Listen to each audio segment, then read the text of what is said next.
It's the end of week 2, it's day 14, and it's weigh-in day. Welcome back to my big fat vlog.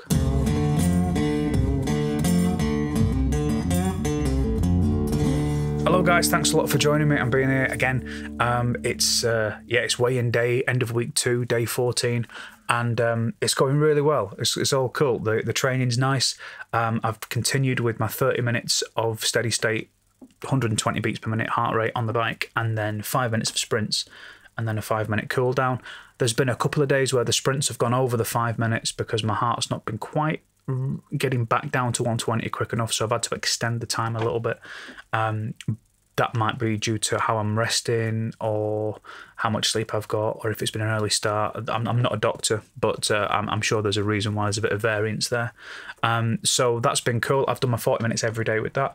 Food this week has been tremendous. Ash has got a couple of killer recipes that she keeps firing out. The pizza pita breads with a bit of goat cheese on are just ace, and the bagel burger that she's done is brilliant. I've mentioned that before, but it's a favourite of both of ours. She really knocks it out of the park with it.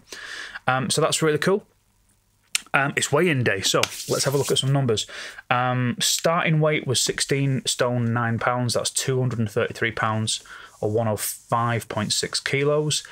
First weigh-in, which was last Sunday on day 7, I came in at 230 pounds, 16 stone 6, 104 kilos, 0.3. So that's a loss of 3 pounds, around a kilo, or just over a kilo, I should say.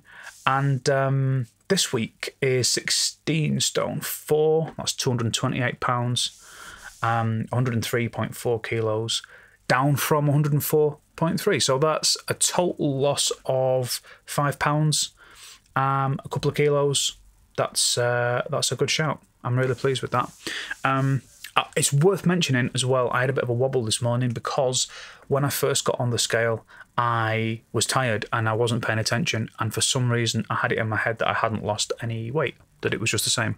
So I had a little wobble, and then I was like, wait a minute, I'm going to get my tape measure out. Let's see if I've lost any inches. So, because at the very beginning of this, although I haven't shared these figures, I recorded all of the measurements that I was going to take, sort of waist and thigh and chest measurements, and I checked them, and sure enough, those inches were down. So I'd lost some mass, if you will.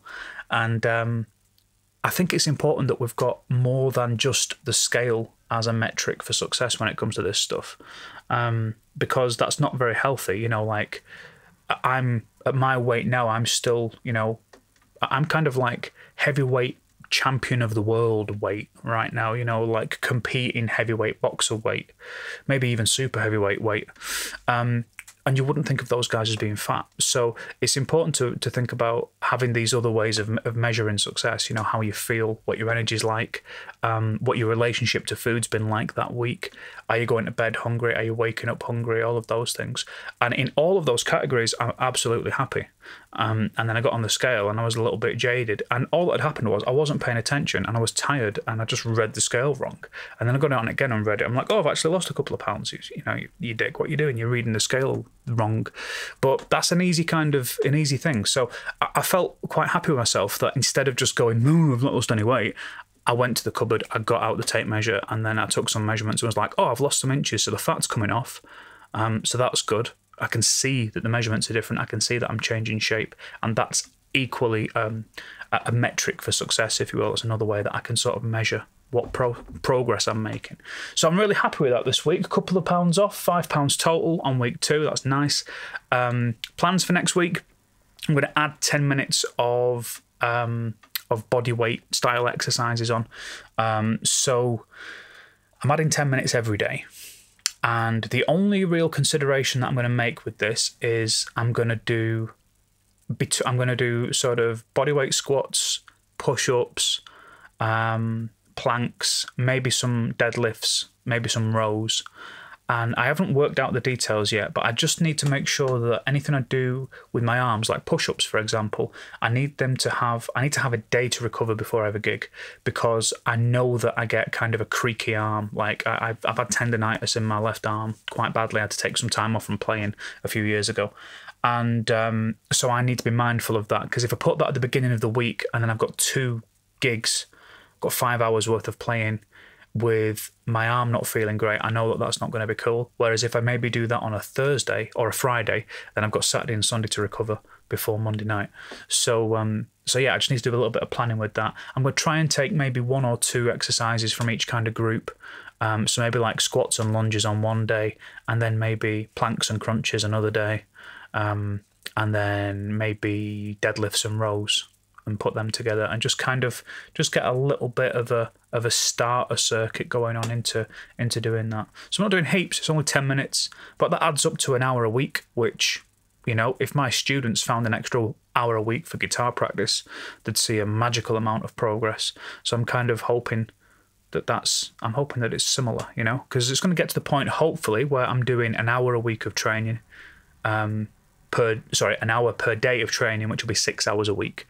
And, you know, I'm slowly building up to that. I'm not rushing into that at all. My important thing with this is I would rather it had longevity so that I could carry on training, you know, get my hour a day in every day without having to stop because I'm too sore or because I'm too injured.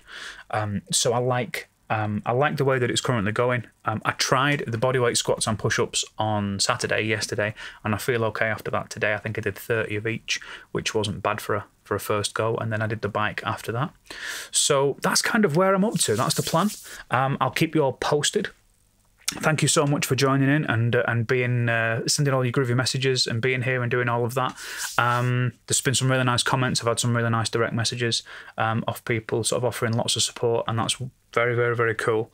If you want to hit the subscribe button, then you'll get notified when there's a new video up, and if you press the little bell, you'll get a ding the day it goes up so you don't miss it. And if you're enjoying it, give it a little thumbs up while you're there. That'd be wicked cool. So thanks a million. Thanks for being here. It does kind of keeps me on the straight and narrow knowing I've got you guys to talk to. I'll be honest, having this accountability is very cool. And it's not like it's accountability to one person that might let you off. It's like it's accountability to the world because it's going out on YouTube, so it's different. But anyway, it's been a good week. Hopefully next week will be as good. So I'll see you guys on Wednesday. Take it easy, keep safe. Thanks for being here.